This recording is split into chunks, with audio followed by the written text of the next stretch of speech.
by the way? Is this why you like I the think tariffs? I'm a huge supporter of these tariffs for one very specific reason, Megan. We completely ignored what we learned in COVID, what we should have taken away from COVID beyond the fact that we created the virus. The second thing we should have taken away is we are in an incredibly fragile position where we cannot take care of our own citizens if we need to. It's the most advanced country in the world that had the absolute worst death rates in the world. We mandated school closures, masks, vaccines. We probably made our citizenry sicker than they would have been otherwise. All for what? It's not clear.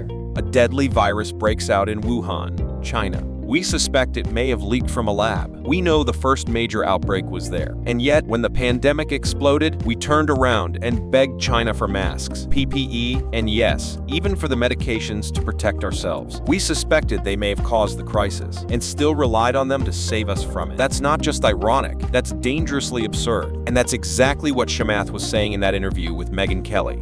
He said we ignored the real lesson of COVID. It's not just about the virus, it's about how unprepared we were. We're the most advanced nation on Earth, and we still had the worst death rate. Why?